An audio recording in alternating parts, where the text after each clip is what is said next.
کیا تو جس بندے نے مطلب شادویر کے لیے آواز اٹھائی، ہم لوگ سمجھ رہے تھے کہ شادویر اب بھی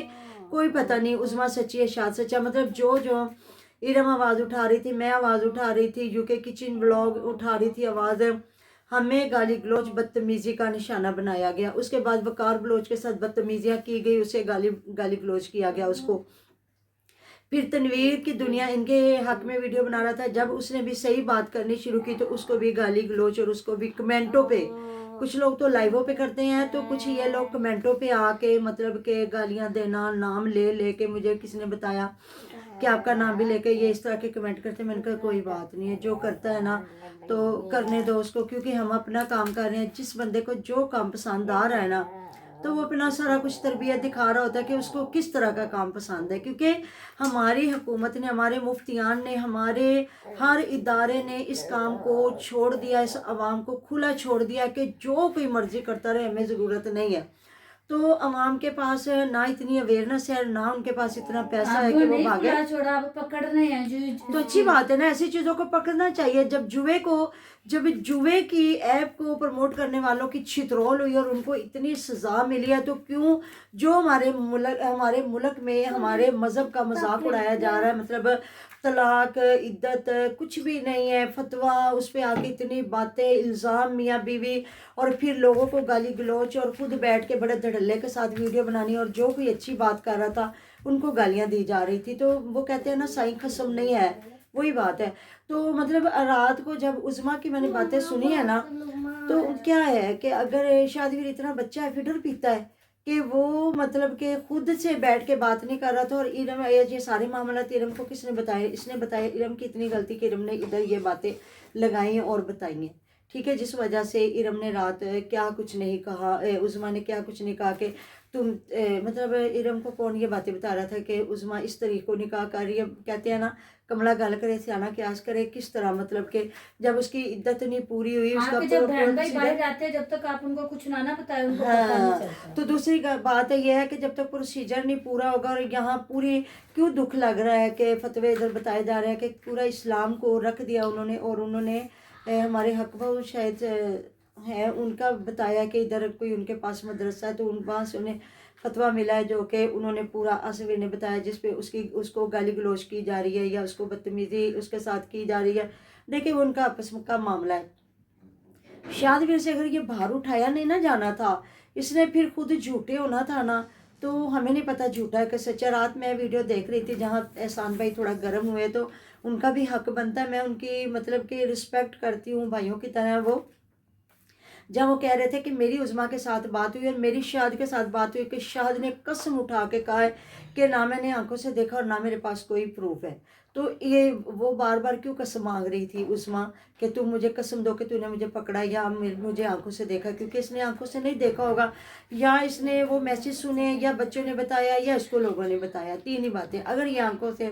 دیکھ لیتا، جس طرح وہ بار بار کہہ رہی تھی کہ سچا بندہ ہوتا ہے نا وہی پھر اتنا اسٹرانگ ہو کے آتا ہے، تو وہ جس طرح کہہ رہی مجھے بتاؤ کتوں انہیں چھلانگ ماری، تو کیویں بھجیا، وہ کیویں نکلیا، تو کیوں نہ پڑیا اپنی لاش ویخ، یہ ہے وہ۔ پھر ارم پہ جو ٹارگٹ کیا گیا کہ تینوں شرم نہیں آئی کہ تو ایدا کیا، تے تو ایتھے پاکستان آ، میں تو ہوں تو آپ ہی کمان دے بھی قابل نہیں، تے تو ایتھے آ، میں تیرا بیاہ کراواں تے او میٹھے چول بھی تینوں کھواواں تے نال، مطلب کہاں تک۔ پھر یہ ہوا کہ اس کے بعد وہ نہیں نہ نکاح کرنا چاہ رہی ہو، تو جس وجہ سے وہ اتنی بڑی آ کے باتیں کر رہی ہے نا، اس کو بھی پتہ ہے اگر میں نکاح کروں گی تو آئی ٹی پہ گندی اور ہو جاؤں گی۔ تو اب دیکھتے ہیں نا، ویٹ اینڈ واچ، آپ بھی انتظار کریں، ہم بھی کرتے ہیں کہ وہ نکاح کرتی ہے یا نہیں کرتی، یا بہتان ہے یا الزام ہے، یہ اللہ پاک بہتر جاننے والا ہے، ہم نہیں جانتے کسی چیز کو۔ پھر شادویر کہاں ارم آپی کے لیے بولا، تھوڑی سی جب عظمیٰ نے اس کی بہنوں پہ بات کی، وہ تو اتنا ہنس کے جواب دیا کہ تو میں مجبور نہ کر دے، خبردار میرے بھیڑا بھراواں واسطے تو گل کی تھی، تو میں یہ تو وہ، تو یہ باتیں ساری ارم کو سمجھنی چاہیے۔ ارم کے ساتھ اور جتنی باہر کی بہنیں ہیں نا جڑی ہوئی ہیں ان لوگوں کے ساتھ، تو کوئی اس کا بھائی ہے تو کوئی اس کی بہن ہے، تو جی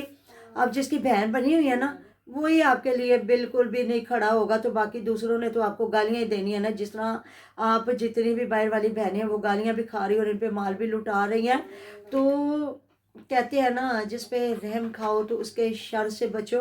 تو یہاں پھر میں یہ میاں محمد بخش صاحب کا جو ایک شعر پڑھوں گی کہ نیچا دیا شنائی کو لو فیض کسے نہیں پایا تے ککر تے انگور چڑھایا ہر گچھا زخمایا شاہد ویر کے لیے ارم کے نے اگر بات کی تو ارم کی کیا ضلالت ہو رہی ہے. اگر ہم کہیں نہ کہیں کہہ رہے تھے شاہد ویر سچا ہے اور تو ہمیں کمنٹوں کے ذریعے ٹارگٹ کیا جا رہا ہے وقار ہے میں ہوں ارم ہے اس ادھر آ گیا تنویر کی باتیں ہیں تو ہمیں ٹارگٹ کیا جا رہا تھا. دیکھیں جو ہم لوگ تو کہتے ہیں نا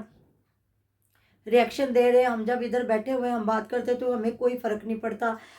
ہر انسان جو بات کر رہا ہے انہیں اپنی تربیت دکھا رہا ہوتا ہے کہ وہ کیا کام کرتا ہے. ایسی بات ہے ہم اپنی تربیت کے مطابق جو اللہ تعالیٰ نے ہمیں ایک سوجھ بوجھ عطا فرمائی ہے ایک ہمیں شعور دیا ہے ہم لوگ اس کے مطابق ایک بات کر رہے ہوتے ہیں. باقی جو کوئی گالی گلوچ کرتا ہے یا جو بھی کرتا ہے اور جھوٹ کو سچ بنانے کی کوشش کرتا ہے سچ کو جھوٹ بنانے کی کوشش کرتا ہے وہ جانے اور اس کا اللہ جانے کیونکہ ایک نہ ایک دن اسی اللہ کے سامنے روبرو ہونا ہے. تو پھر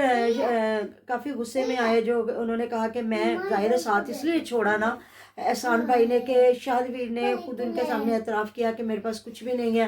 تو انہوں نے بھی کہا یہ اس طرح ویڈیو کھیل رہا ہے اتنے بڑے بڑے دعوے کر رہا ہے. تو ادھر عظما نے بھی ظاہر ہے روئی پٹی ہوگی اس نے بھی بتائی ہوں گی. تو دیکھیں جی ہم تو انسان ہیں ہم کیا ہے کہ ہم کوئی ظالم نہیں ہے کہ عظما ہمیں ہمارے سامنے اپنا ٹاپک رکھے یا اپنے ساتھ ہوئی زیادتیاں بتائے تو ہم کہے جی نہیں شاہد ویر تو ساڈا سکا بھرا ہے تے رشتہ دار ہے وہ ساڈی خاطر بولے نہ بولے تے اسی عظما نو غلط کہہ کے تے گالی گلوچ کھائیے کیوں تے شاید ساڈے واسطے بولے بھی نہ تے شاید کسی اپنے ہم درد واسطے تے اپنا جڑا او دا عزیز ہے یا جڑے او دی خاطر آواز اٹھا رہے نے انہاں واسطے شاہد ویر آ کے ایک گل نہ کرے ایک بول نہ بولے. پھر زاہد خان نے وہاں کہا کہ جی مجھے ٹائم دے احسان بھائی 48 گھنٹے کا تو میں آپ کو 48 گھنٹے میں وہ چیزیں دکھا سکتا ہوں جو کہ مطلب کہ یہاں میں وہ نہیں دکھانا چاہتا. تو میں یقین کرے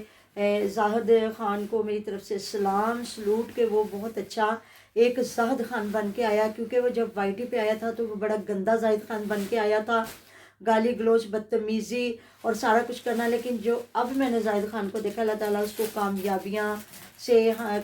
سے ہمکنار کرے کیونکہ عملوں کا دارمدار نیتوں پہ ہے. آپ اچھی نیت رکھے تھوڑے ویوز آتے ہیں زیادہ ویوز آتے ہیں اچھا سچ کی صاف ستھری گفتگو کریں ہمیں کوئی گالیاں دے جو مرضی کرے اس کا فعل ہے. ہم نے اپنی تربیت اپنے اللہ کا حکم ادھر دکھانا ہے حق سچ کی بات کرنی ہے. تو واقعی گند نہیں پھیلانا چاہیے. یقین کرے میری جن لوگوں سے عورتوں سے باتیں ہوتی وہ کہہ رہی ہے کہ ہمارا دل نہیں کرتا ان لوگوں کی ویڈیو دیکھیں اپنے گھروں میں اپنے بچوں میں بیٹھ کے کیا چل رہا ہے. بالکل. تو جو باتیں رہیں گی انشاءاللہ تعالیٰ میں اگلی ویڈیو میں ڈسکس کروں گی کیونکہ جی ساڈے کول بھی ایڈا ٹائم کو نہیں اسی گیا 2 دن بیزی پھر انشاءاللہ تعالیٰ بیٹھ کے ٹاپک جو ہے بات کریں گے. ملتے ہیں نیکسٹ ویڈیو میں اپنا ٹیئر خیال رکھیے گا دعا میں یاد رکھیے گا. اللہ حافظ.